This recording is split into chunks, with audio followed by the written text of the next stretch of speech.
Good afternoon class 7 students. और आज हम करेंगे आपकी मैथ्स में एक्सरसाइज 1.4। एक्सरसाइज 1.4 शुरू करने से पहले कुछ प्रॉपर्टीज़ हैं इस एक्सरसाइज की, तो पहले वो समझ लेते हैं। तो प्रॉपर्टी शुरू करते हैं। Properties of division of integers. ठीक है, तो इसमें जो सबसे पहली प्रॉपर्टी है आपकी वो है क्लोजर प्रॉपर्टी। इसमें देखिए क्या कह रहे हैं, when we divide two integers the result is always an integer. कि जब हम दो इंटीजर को या पूर्णांक को आपस में डिवाइड करेंगे तो हमारा उत्तर एक इंटीजर ही आएगा या एक पूर्णांक ही आएगा। ठीक है, फॉर एग्जांपल देख लीजिए, -8 को डिवाइड करते हैं हम -4 से, तो हम इसे लिख लेंगे -8 डिवाइड -4। ठीक है, माइनस से माइनस कैंसिल, 8/4 बनेगा। इसे काट देंगे हम 4 की टेबल से, 4 × 1 = 4, 4 × 2 = 8। तो हमारा जो आंसर आ जाएगा वो 2 आ जाएगा, जो एक इंटीजर है। ठीक है, तो ये इसकी क्लोजर प्रॉपर्टी है। ठीक है, दो इंटीजर को आप आपस में डिवाइड करेंगे तो उत्तर में आपका एक इंटीजर ही आएगा। ठीक है, अगली प्रॉपर्टी है इसकी कॉम्यूटेटिविटी। ठीक है, कि डिवीजन के अंदर इंटीजर्स कॉम्यूटेटिव होते हैं कि नहीं होते। ठीक है, तो देख लीजिए, when we divide two integers by changing their order the result is not same. ठीक है, इसमें कह रहे हैं कि अगर हम दो इंटीजर्स को या पूर्णांक को आपस में डिवाइड करते हैं तो उनका उत्तर एक जैसा नहीं आता। ठीक है, उत्तर भिन्न हो जाता है। ठीक है, फॉर एग्जांपल देख लीजिए, -9 को हम डिवाइड करेंगे -3 से, तो हमने इसको लिख दिया इक्वल टू -9/-3, माइनस से माइनस कैंसिल। ठीक है, 9 को डिवाइड करेंगे 3 से, तो 3 × 3 क्या हो जाता है, 9 हो जाता है। ठीक है, ये देख लीजिए, 3 की टेबल से काट दिया हमने इसे। ठीक है, तो ये 3 आ गया। ठीक, अब हमने इनका क्रम चेंज कर दिया। ठीक है, जो पहले पीछे था -3 उसको आगे ले लिया अगले स्टेप में। ठीक है, और जो आगे था उसे पीछे ले लिया और इसको डिवाइड किया। ठीक है, तो इसको हम लिख देंगे -3 डिवाइड -9 इक्वल टू हो जाएगा -3/-9। माइनस से माइनस कैंसिल हो जाएगा। अब इसे काटेंगे 3 की टेबल से, 3 × 1 = 3, 3 × 3 = 9। तो इसको कट करके क्या आ जाता है, 3 × 1 = 3, 3 × 3 = 9। ठीक है, तो अब आया यहाँ पे आंसर आया 1/3। ठीक है, तो देख लीजिए, जब हमने इनका क्रम बदला इंटीजर्स का, ठीक है, तो उत्तर सेम नहीं आया। तो हम कह सकते हैं division of integer is not commutative. ठीक है, डिवीजन पूर्णांकों की गुणा कॉम्यूटेटिव नहीं होती। चलिए बेटा अगली प्रॉपर्टी भी सोचते हैं। ये कह रहे हैं any integer divided by 0 is meaningless and 0 divided by an integer is equal to 0। ठीक है, इस स्टेटमेंट को ध्यान से सुनिएगा। अगर हम किसी पूर्णांक को 0 से भाग करते हैं या डिवाइड करते हैं तो वो मीनिंगलेस होगा, मतलब उसका कुछ अर्थ नहीं होगा। ठीक है, अगर हम किसी पूर्णांक को 0 से डिवाइड करते हैं तो उसका कुछ भी अर्थ नहीं होगा। ठीक है, और आगे कह रहे हैं अगर हम 0 को, ठीक है, डिवाइड करें किसी भी पूर्णांक से, ठीक है, यदि हम 0 को किसी भी पूर्णांक से भाग करें या डिवाइड करें तो हमें हमेशा मिलता है 0। ठीक है, तो इन दोनों स्टेटमेंट के लिए हम एग्जांपल देख लेते हैं। तो मान लीजिए पहला इसका केस क्या बोल रहा था कि किसी इंटीजर को अगर 0 से डिवाइड करें तो उसका कुछ अर्थ नहीं होता है। ठीक है, तो हमने मान लिया कोई इंटीजर a, उसको डिवाइड कर दिया 0 से, a/0 रख दिया, तो इक्वल टू क्या हो जाता है, वो इनफाइनाइट हो जाता है। ठीक है, तो इनफाइनाइट वो चीज़ होती है जिसे हम कभी भी ज्ञात नहीं कर सकते। ठीक है, जैसे मैंने इंटीजर a की जगह मैंने a इंटीजर की जगह मैंने यहाँ पे अब नंबर ले रखे हैं, जैसे 1/0 क्या हो जाएगा, इनफाइनाइट, 2/0 भी इनफाइनाइट। ठीक है, तो चाहे कितना भी बड़ा नंबर हो या कितना भी छोटा नंबर हो, अगर उसके नीचे 0 होता है तो हमेशा वो आपका बन जाता है इनफाइनाइट। ठीक है, इनफाइनाइट को इन्होंने मीनिंगलेस कहा है। ठीक है बेटा, अच्छा, अब दूसरा था कि अगर 0 को डिवाइड किया जाए किसी इंटीजर से या पूर्णांक से तो वो 0 के इक्वल हो जाता है। तो ये देख लीजिए, 0 को हमने डिवाइड किया किसी इंटीजर a से तो इक्वल टू 0 ही हो जाएगा। ठीक है, तो a की जगह आप कोई भी नंबर ले सकते हैं, चाहे पॉजिटिव का लें चाहे नेगेटिव का लें, कोई भी इंटीजर ले सकते हैं। तो 0/1 इक्वल टू 0 हो जाएगा, 0/2 इक्वल टू 0 हो जाएगा। ठीक है बेटा, तो चाहे कितना भी बड़ा नंबर ले लें आप a को या कोई छोटा नंबर ले लें, हमेशा आपका उत्तर 0 ही होगा। ठीक है, अगर ऊपर 0 है तो। ठीक है बेटा, चलिए बेटा अगली प्रॉपर्टी देखिए इसकी। When we divide a integer by 1 gives the same integer itself. ठीक है। यदि हम किसी पूर्णांक को 1 से विभाजित करते हैं तो हमें वही पूर्णांक उत्तर में मिल जाता है। ठीक है, जैसे देख लिए a/1 इक्वल टू a। ठीक है, जैसे 5 को हमने 1 से डिवाइड किया तो इक्वल टू हमारा क्या आ जाएगा, 5 ही आ जाएगा। ठीक है, नीचे अगर 1 हो तो फर्क नहीं पड़ेगा, उतना ही आ जाएगा वो संख्या। ठीक है, 9/1 है इक्वल टू 9 आ जाएगा। ठीक है, जैसे 10/1 लिखे तो इक्वल टू 10 आ जाएगा। ठीक है, तो कुछ फ़र्क नहीं पड़ेगा उस इंटीजर में। ठीक है, अच्छा बेटा आप एक्सरसाइज की ओर चलते हैं। यहाँ से आपकी एक्सरसाइज शुरू हो रही है, एक्सरसाइज 1.4। ठीक है बेटा, इसका पहला क्वेश्चन आपको सिंपल डिवाइड करना है।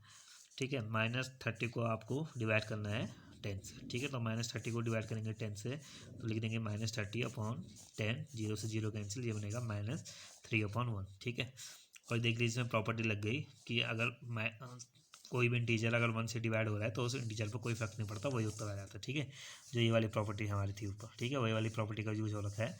तो -3/1 है तो इक्वल टू में -3 हम उसे लिख सकते हैं। ठीक है, इसका सी पार्ट है बेटा, देख लीजिए -36 डिवाइड -9। ठीक है, तो -36 ऊपर लिख दिया, अपॉन में लिख दिया आपने -9। और जब दोनों माइनस होते हैं तो माइनस से माइनस कैंसिल हो जाता है।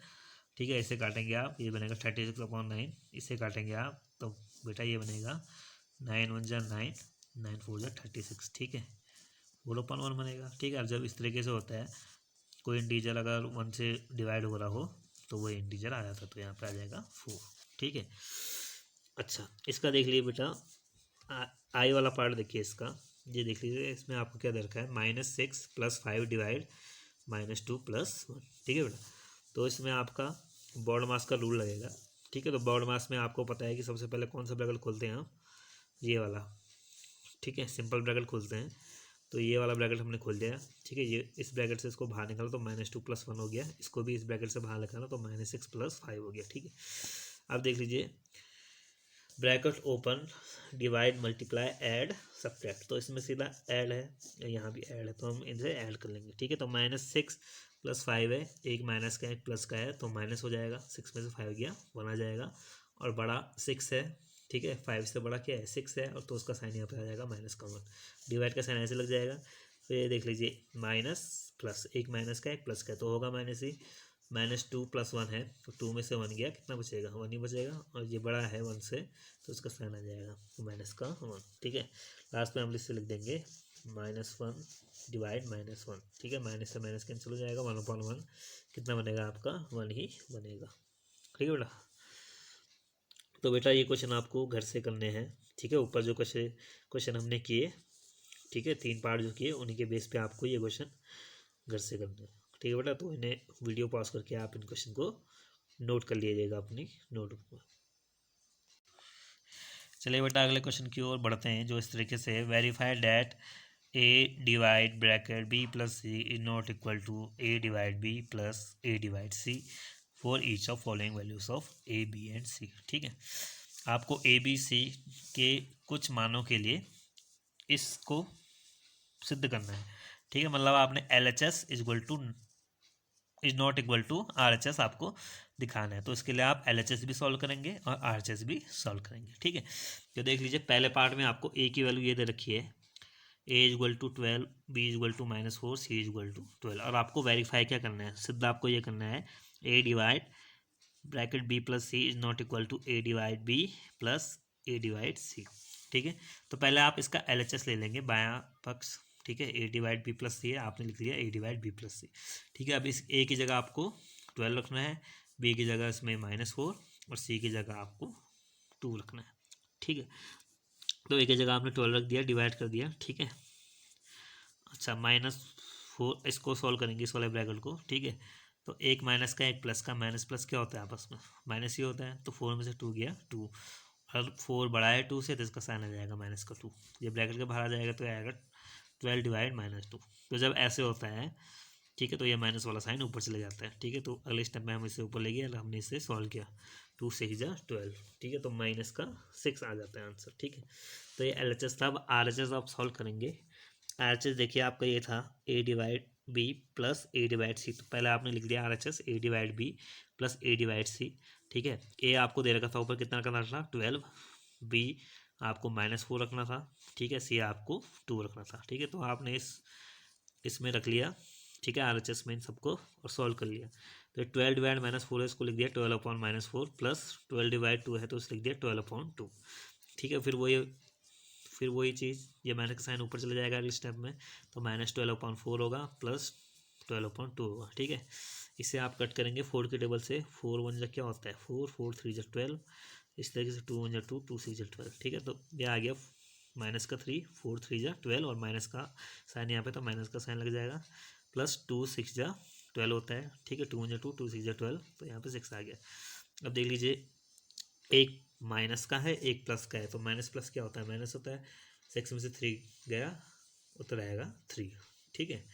और इन दोनों में से बड़ी संख्या क्या है 6, इसका साइन क्या है प्लस, तो यहाँ पर उत्तर आ जाएगा प्लस का 3, ठीक है। तो यही आपको सिद्ध करना था। LHS आपका क्या आ रहा था बेटा ऊपर, -6 और RHS आपका आ रहा 3, ठीक है। तो दोनों के दोनों इक्वल नहीं है, ठीक है, तो हैंस वेरीफाइड, ठीक है। तो आपको यही प्रूव करना था कि ये दोनों के दोनों इक्वल नहीं होंगे, ठीक है, ये दोनों के दोनों इक्वल नहीं हो रहे हैं, तो मतलब आपने ये प्रश्न सही किया, आपको यही सिद्ध करना था, ठीक है बेटा। तो बेटा आगे जो हमने क्वेश्चन किया था, ठीक है, वेरीफाई वाला, उसी के उस पर आपको ये बी वाला पार्ट घर से करना है, ठीक है बेटा। अब एक ही जगह आपको -10 रखना है, उसी वाले इक्वेशन में बी की जगह 1 रखना है, सी की जगह आपको 1 रखना है, ठीक है बेटा। तो ये रख के आपको पिछला वाला क्वेश्चन फिर से वेरीफाई करना है, ठीक है बेटा। और ये फिल इन द ब्लैंक्स है आपके, ये भी आपको खुद से होमवर्क में करने हैं, ठीक है। तो वीडियो पॉज करके आप ये दोनों क्वेश्चन लिख लीजिएगा। चलिए बेटा अगले क्वेश्चन की ओर बढ़ते हैं। Right 5 pairs of integers a b such that a divide b is equal to -3, one such pair is 6, -2 because 6 divide -2 is equal to -3, ठीक है। आपको 5 जोड़े लिखने हैं इंटीजर्स के, ठीक है। ए बी यहाँ पे क्या इंडिकेट कर रहे हैं, इंटीजर्स, पूर्णांक के, ठीक है। जिसमें क्या हो, अगर आप उन दोनों पूर्णांक को डिवाइड करें आपस में, ए से डिवाइड करें बी को, तो आपका उत्तर आना चाहिए -3, ठीक है। इन्होंने एक जोड़ा आपको बना के दे रखा है कि 6, -2, ठीक है। अगर 6 को आप -2 से डिवाइड करेंगे तो आपका उत्तर क्या आ जाता है, -3, ठीक है। तो ये देख लीजिए, ए डिवाइड बी, दो इंटीजर आपने इस तरीके से लेने कि उनको डिवाइड करें तो -3 आपका आंसर आ जाए, ठीक है। जैसे 6, -2, ये क्वेश्चन में दे रखा था, तो 6 को हमने -2 से डिवाइड किया, ठीक है। तो 2 3 जा क्या आएगा 6 आ जाएगा, ठीक है। 2 1 2, 2 3 6 होता है, ये इस तरीके से बनेगा ना, ये इस तरीके से बनेगा, ठीक है। जब इसके नीचे 1 होता है -3 हो जाता है, ठीक है। अब देख लीजिए, इसमें आप एक चीज़ ध्यान रखिए, तो आपको कैसे करना है, आपने केवल नीचे वाला बढ़ाना है, ठीक है। 2 है ना, तो एक पार्ट मैं आपको करके दिखा देता हूँ, जैसे आप इसको सॉल्व करेंगे, अभी आप इसे मत देखिए, अभी आप केवल इसको ऐसे बनाइए, इसको ऐसे बनाइए, इसको ऐसे बनाइए, ठीक है। अब देख लीजिए, यहाँ पे क्या था -2 था ना, ठीक है। अब इसमें एक बढ़ा लीजिए, 2 के बाद क्या आता है आपका 3 आता है, ठीक है। तो इसको ऐसे कर लीजिए, यहाँ लिख लीजिए -3, ठीक है। यहाँ पे आपका क्या बनना चाहिए, यहाँ पे आपका फिर उत्तर में क्या बनना चाहिए, -3 बनना चाहिए, ठीक है। तो आप इसे लिख लीजिए -3, और इन दोनों की इंटू कर लिया आप, -3 इंटू -3, ठीक है। 3 3 जा क्या होता है 9 होता है, और माइनस माइनस का क्या होता है प्लस। तो अगला जो पेयर आपका बन जाएगा बेटा, वो बन जाएगा 9, -3, ठीक है। अगला जोड़ा इसका बन जाएगा 9, -3। इसको आप इस तरीके से डिवाइड करेंगे तो आपका उत्तर -3 ही आता है। तो आपको कुछ नहीं करना, आप देख लीजिए अगले स्टेप में -2 चल गया था, -3, अब अगले स्टेप में आप इसे -4 रखेंगे, ठीक है। अगले स्टेप में आपने इसे फिर -4 रखा, ठीक है। और आपका उत्तर में क्या आना चाहिए -3, तो ऐसे कर लेंगे -4, जब इसकी इंटू उसमें करेंगे तो 4 3 जा क्या होता है 12 होता है, माइनस माइनस का प्लस। तो अगला जो इंटीजर का पेयर बन जाएगा वो क्या बन जाएगा 12/12, -4, ठीक है। उसी तरीके से आप -4 तक हो गया, आप इसको -5 आपने लिख दिया, यहाँ उत्तर में आपका -3 आना चाहिए, तो 5 3 जा 15, अब माइनस माइनस का प्लस। तो अगला जो पेयर बन जाएगा वो क्या बनेगा आपका 15, -5, ठीक है। तो अगले पेयर के लिए आप क्या करेंगे, दो पेयर आपने इसमें खुद बनाने, 2 पेयर्स आर इन होमवर्क लिखा है मैंने, तो दो पेयर आपको इसके खुद बनाने। तो अगले स्टेप में आप क्या लेंगे, यहाँ पे -6 ले लेंगे, यहाँ ले लेंगे -3, ठीक है। तो 6 3 जा कितना होता है 18, और माइनस माइनस का प्लस। तो अगला पेयर आपका बन जाएगा 18, -6, ठीक है बेटा। उसी के बाद उसने एक और पेड़ आपको बनाना है, ठीक है बेटा, तो आप वो बना सकते हैं। चलिए बेटा क्वेश्चन फिर देख लीजिए क्या है, ठीक है। The temperature at 12 noon was 10 degrees Celsius above zero. If it decreases at the rate of 2 degrees Celsius per hour till midnight, at what time would be the temperature be 8 degrees Celsius below zero? What will be the temperature at midnight? ठीक है, ये कह रहे हैं कि किसी स्थान का तापमान दिन के 12 बजे 10 डिग्री सेल्सियस कम है जीरो से, ठीक है। दिन के 12 बजे उस जगह का तापमान 10 डिग्री सेल्सियस कम है जीरो से, ठीक है। और कह रहे हैं कि अगर प्रति घंटे 2 डिग्री सेल्सियस के हिसाब से टेम्परेचर घटता हो, ठीक है। मतलब ये कह रहे हैं कि अभी अगर 12 बज रहे हैं दिन के और 1 घंटे बाद जब 1 बजेगा तो उस समय टेम्परेचर 2 डिग्री सेल्सियस कम हो जाएगा, ठीक है। तो और ऐसा अगर रात तक होते रहे, रात को 12 बजे तक होते रहे, तो आपको बताना है कि 8 डिग्री सेल्सियस टेम्परेचर कब होगा, ठीक है। 8 डिग्री सेल्सियस टेम्परेचर कब होगा जीरो से कम, ठीक है। और रात को टेम्परेचर क्या होगा, रात को 12 बजे टेम्परेचर क्या होगा और कितने बजे टेम्परेचर जीरो से 8 डिग्री कम होगा, ठीक है। तो चलिए इसे सॉल्व करते हैं। देख लीजिए 12 नून मतलब सुबह के 12 बजे टेम्परेचर कितना हो रहा है आपका 10 degree Celsius above zero, zero से कितना अधिक है 10 डिग्री सेल्सियस अधिक है, ठीक है। जैसे क्वेश्चन में दे रखा था उन्होंने, तो आप क्या कर देंगे, जीरो में 10 डिग्री सेल्सियस प्लस कर देंगे, तो ये 10 डिग्री सेल्सियस मतलब अभी दिन में टेम्परेचर क्या है उसका, उस स्थान का 10 डिग्री सेल्सियस है, ठीक है। 10 डिग्री सेल्सियस अबव जीरो है ना, तो जीरो का तो आपने जीरो लिख दिया, अबव का क्या होता है प्लस, और 10 डिग्री सेल्सियस में प्लस कर देंगे, ठीक है। तो 10 डिग्री सेल्सियस 12 बजे टेम्परेचर क्या है सुबह 10 डिग्री सेल्सियस है अभी, ठीक है। अब देख लीजिए 12 मिडनाइट, ठीक है। 12 बजे रात्रि मतलब रात 12 बजे रात को टेम्परेचर कितना होता है डिक्रीज होता है, ठीक है। प्रति घंटे कितना डिक्रीज होता है 2 degree Celsius per hour decrease होता है, मतलब 1 घंटे में कितना टेम्परेचर घट रहा है 2 डिग्री सेल्सियस, ठीक है। तो आपको बताना है टेम्परेचर, आपको बता रहा है कि 8 डिग्री सेल्सियस बिलो जीरो, कि जब जीरो से 8 डिग्री सेल्सियस कम होगा टेम्परेचर उस समय घड़ी में कितना टाइम बज रहा होगा, आपको ये बताना है, ठीक है बेटा। तो आप क्या करेंगे, देखो जीरो लिख दिया आपने, बिलो के लिए माइनस कर देंगे और 8 डिग्री सेल्सियस में से माइनस कर देंगे, तो प्लस माइनस का क्या होता है माइनस होता है, तो 8 में से जीरो गया 8 ही आ गया और इसका साइन बढ़ा तो ये, ठीक है। तो आपको ये पता करना है कि -8 डिग्री सेल्सियस जब होगा टेम्परेचर उस समय कितना बज रहा होगा घड़ी में, ठीक है। उस समय कितना बज रहा होगा घड़ी में, ठीक है। पहला पार्ट तो आपको ये बताना है कि -8 डिग्री सेल्सियस जब होगा टेम्परेचर उस स्थान का तो उस समय घड़ी में कितना बज रहा होगा, और दूसरा आपको ये बताना है कि रात को 12 बजे टेम्परेचर कितना होगा, ठीक है बेटा। तो इन क्वेश्चनों को हम करेंगे अभी, तो चलिए क्वेश्चन करना शुरू करते हैं, इसे सॉल्व करना शुरू करते हैं, ठीक है। तो बेटा देखिए इसका पहला मेथड देखते हैं, मॉर्निंग टेम्परेचर मतलब सुबह 12 बजे का तापमान उन्होंने आपको दे रखा है, कितना है 10 डिग्री सेल्सियस, ठीक है। ये मॉर्निंग टेम्परेचर है सुबह 12 बजे का, ये तापमान आपको दे रखा है उन्होंने, ठीक है।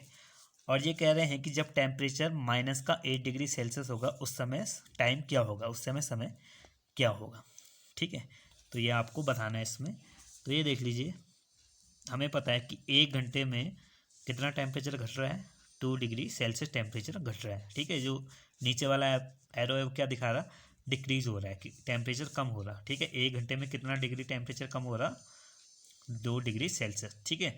तो 10 डिग्री सेल्सियस से कम होते होते -8 डिग्री सेल्सियस जब टेम्परेचर हो जाएगा उस समय बताना है कि घड़ी में कितना बज रहा होगा, ठीक है।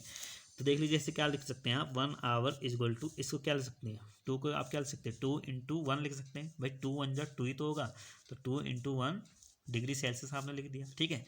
यहाँ से आप 1 डिग्री सेल्सियस निकाल देंगे कि 1 डिग्री सेल्सियस जब टेम्परेचर घट रहा है तो उस समय समय कितना ले रहा है, तो 1 डिग्री सेल्सियस टेम्परेचर के लिए ये 2 आप इधर ले जा लेंगे, ठीक है। ये मल्टीप्लाई में इधर LHS में जाके डिवाइड में हो जाएगा, तो 1 डिग्री सेल्सियस टेम्परेचर घटेगा आपका 1/2 आवर में, ठीक है। मतलब आधे घंटे में आपका 1 डिग्री सेल्सियस टेम्परेचर घट रहा है, ठीक है।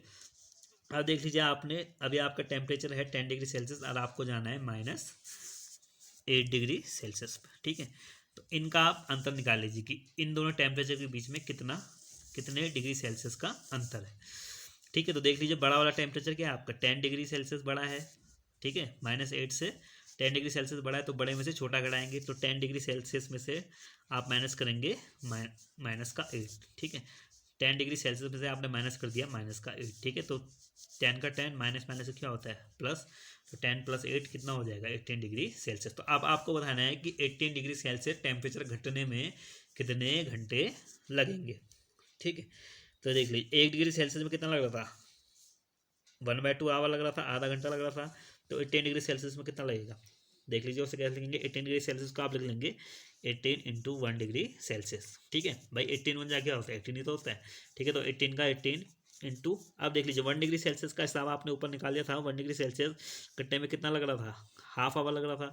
तो 1 डिग्री सेल्सियस की जगह आप यहाँ पे क्या रिप्लेस कर देंगे 18 × 1 डिग्री सेल्सियस की जगह आपने इसका LHS लिख दिया यहाँ पे, जो कितना था 1/2 आवर। तो यहाँ पे लिख देंगे 1/2 आवर।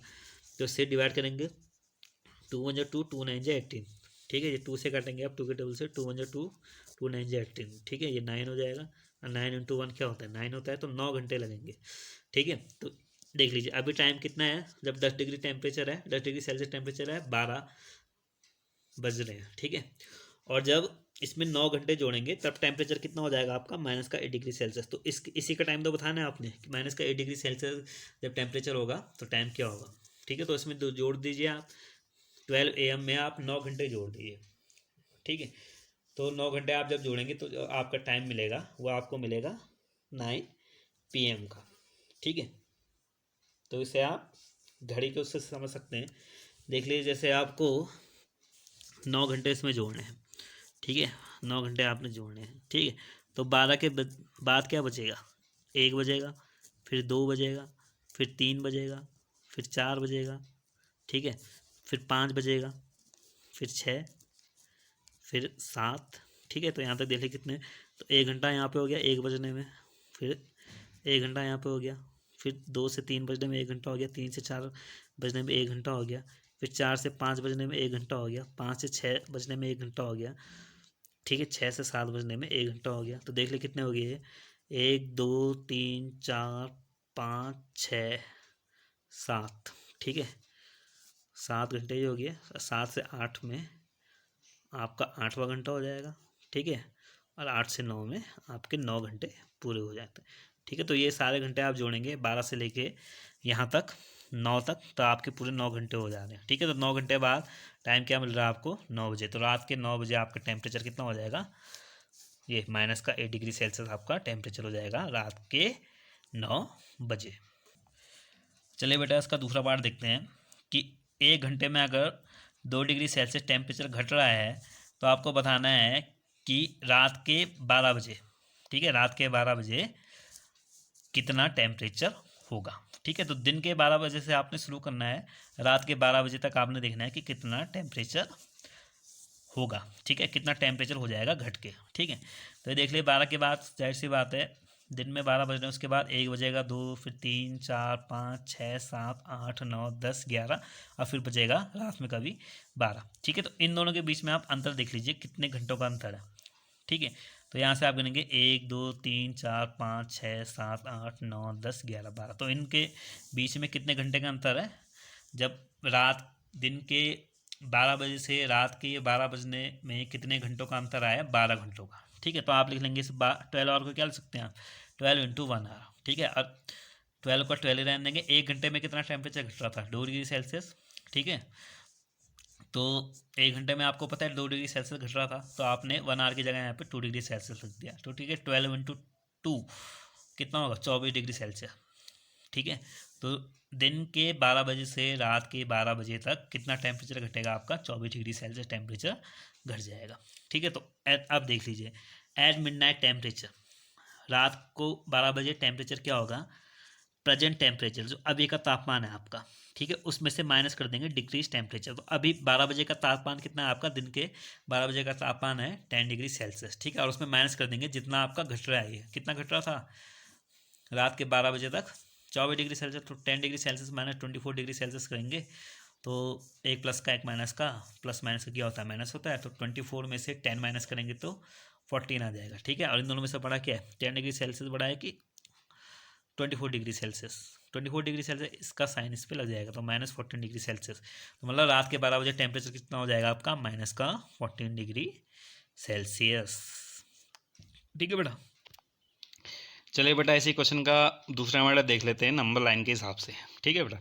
तो नंबर लाइन पहले मैंने बना दिया आपको। देखिए, दिन में आपको टेम्परेचर दे रखा था उसने 10 डिग्री सेल्सियस। ये सारे मैंने टेम्परेचर आपको दिखा रखे हैं, ठीक है। 10 डिग्री सेल्सियस जब टेम्परेचर था उस समय दिन के 12 बज रहे थे, ठीक है। और अब ये क्या कह रहे हैं कि जैसे जैसे घंटे बढ़ रहे हैं वैसे वैसे क्या हो रहा है, हमारा टेम्परेचर 2 डिग्री सेल्सियस कम हो रहा है, ठीक है। तो मतलब 1 बजे जो टेम्परेचर होगा वो कितना होगा, 8 डिग्री सेल्सियस। फिर 2 बजे टेम्परेचर क्या होगा, 6 डिग्री सेल्सियस, ठीक है। तो पहले वाले तापमान में 2 का डिक्रीज हो रहा है, ठीक है। तो पहला पार्ट ये आपको बता रहा था कि -8 डिग्री सेल्सियस टेम्परेचर कब होगा, ठीक है। तो आपने कुछ नहीं करना, आपने यहाँ से घटाते चलना है या -8 तक चलना है आपने, ठीक है। तो 10 में 2 माइनस करेंगे 8, 8 में 2 माइनस करेंगे 6, 6 में 2 माइनस करेंगे 4, 4 में 2 माइनस करेंगे 2, 2 में 2 माइनस करेंगे 0, 0 में फिर 2 माइनस करेंगे -2, ठीक है। -2 में फिर 2 माइनस करेंगे -4, और -4 में फिर 2 माइनस करेंगे -6, और -6 में फिर 2 माइनस करेंगे तो -8 हो जाता है, ठीक है। तो ये देख लीजिए, पहले पार्ट में आपको 10 से शुरू करना था, 10 डिग्री सेल्सियस से, अब -8 डिग्री सेल्सियस के टेम्परेचर पे आपको पहुंचना था, ठीक है। तो 2 डिग्री सेल्सियस टेम्परेचर कब कम हो रहा है, 1 घंटे में, ठीक है। तो जब 8 होगा टेम्परेचर, 10 से जब 8 आएगा तो 1 बज जाएगा। फिर जब 6 आ जाएगा 2 कम होकर तो 2 बज जाएगा उस समय। फिर 4 जब टेम्परेचर होगा उस टाइम 3 बजेगा। फिर 2 डिग्री सेल्सियस जब टेम्परेचर होगा उस टाइम 4 बजेगा, ठीक है। फिर 0 डिग्री सेल्सियस जो टेम्परेचर होगा उस टाइम 5 बजेगा, ठीक है। -2 डिग्री सेल्सियस जब टेम्परेचर हो जाएगा उस टाइम 6 बजेगा, ठीक है। -4 जब डिग्री सेल्सियस टेम्परेचर हो जाएगा उस टाइम 7 बजेगा। जब -6 डिग्री सेल्सियस हो जाएगा उस टाइम 8 बजेगा, ठीक है। जब -8 डिग्री सेल्सियस हो जाएगा उस टाइम 9 बजेंगे आपके, ठीक है, रात्रि के, ठीक। अब आपको पूछा था इन्होंने कि रात को 12 बजे टेम्परेचर क्या होगा दूसरे पार्ट में। तो अभी तो दिन के 12 बज रहे, रात के 12 बजे तक जाएंगे आप, ठीक है। तो देख लीजिए, 9 बजे टेम्परेचर कितना हो रहा था, -8। फिर 1 घंटा और इसमें 10 बजेगा तो 2 डिग्री और सेल्सियस कम हो जाएगा टेम्परेचर, ठीक है। तो -9 हो जाएगा उस केस में, ठीक है। फिर 11 बजेंगे तो 2 डिग्री और सेल्सियस कम हो जाएगा टेम्परेचर, तो -12 डिग्री सेल्सियस होगा। और जब 12 बजेंगे तो 2 डिग्री सेल्सियस और कम हो जाएगा -12 में, तो ये कितना आएगा, -14।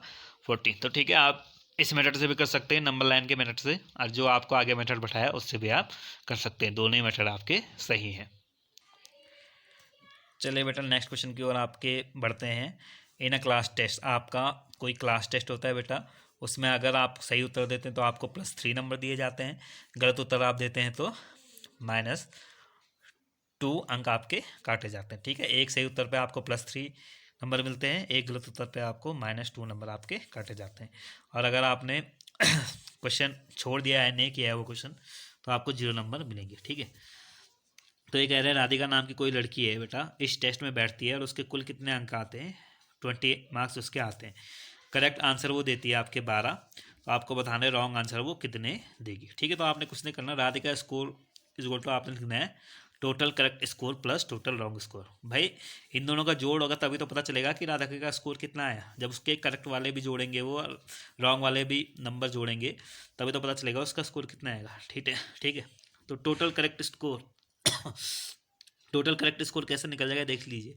कितने उसने सही दिए थे, 12, ठीक है। तो 12 गुणा कितना हो जाएगा, सही के लिए कितने नंबर मिलते थे, 3, ठीक है। तो 12 × 3, तो 12 × 3 मतलब सही उत्तर के उसे कितने नंबर मिले, 36 मार्क्स मिले, ठीक है। और अब आपको बताना है कि गलत उत्तर उसने कितने दिए, तो आपको बताना है। तो हमने अपनी ओर से मान लिया कि लेट रॉन्ग आंसर उसने कितने दिए थे, x दिए थे, ठीक है। तो टोटल रॉन्ग स्कोर हम देख लेंगे क्या होगा, is equal to x into, गलत के लिए कितने अंक काटे जा रहे थे उसके, ये -2 अंक काटे जा रहे थे ना, तो x इंटू -2, तो ये हो जाएगा इज इक्वल टू -2x, ठीक है। ये 1x है, ठीक है। इसके आगे कुछ नहीं है संख्या, तो इसके आगे क्या है 1, तो -2 × 1 -2 और x का x ही रहने देंगे, ठीक है।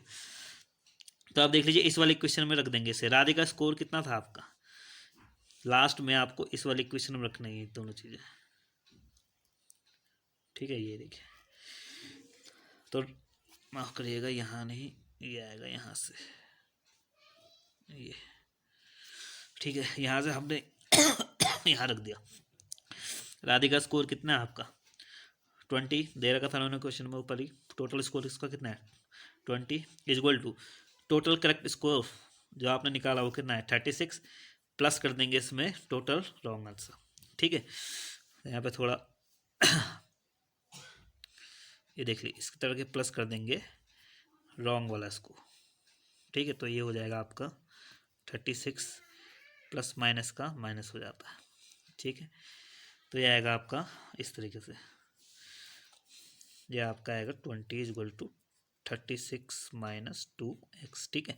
फिर आप क्या करेंगे, नंबर एक साइड ले लेंगे, ठीक है। 20 is equal to 36 minus 2x है ना, तो 36 आप इस साइड ले लेंगे LHS में। तो जब ये LHS में जाएगा तो ये माइनस में जाएगा। 20 minus 36 is equal to minus का 2x उसी साइड रख दिया आपने, ठीक है। ये माइनस होगा, 20 माइनस 36, एक प्लस का है एक माइनस का है, तो माइनस प्लस क्या होता है? माइनस होता है। 36 में 20 गया आपका, माइनस का 16 आया, इज इक्वल टू माइनस का 2x, ठीक है। आपको x निकालना है, x से ये रख देंगे, ये 2 LHS में जाके इसके डिवाइड में जाएगा, तो माइनस 16 अपॉन माइनस का 2, माइनस से माइनस कैंसिल, 16 को काटने के 2 से, 2 1 जा 2, 2 8 जा 16, तो ये आएगा 8। तो रॉन्ग आंसर कितने देंगे वो? 8। x आपने क्या माना था? रॉन्ग आंसर ही तो माना था, तो रॉन्ग आंसर कितने देगी राधिका? 8, ठीक है बेटा। तो ये क्वेश्चन आप ध्यान से समझ लीजिएगा, ठीक है।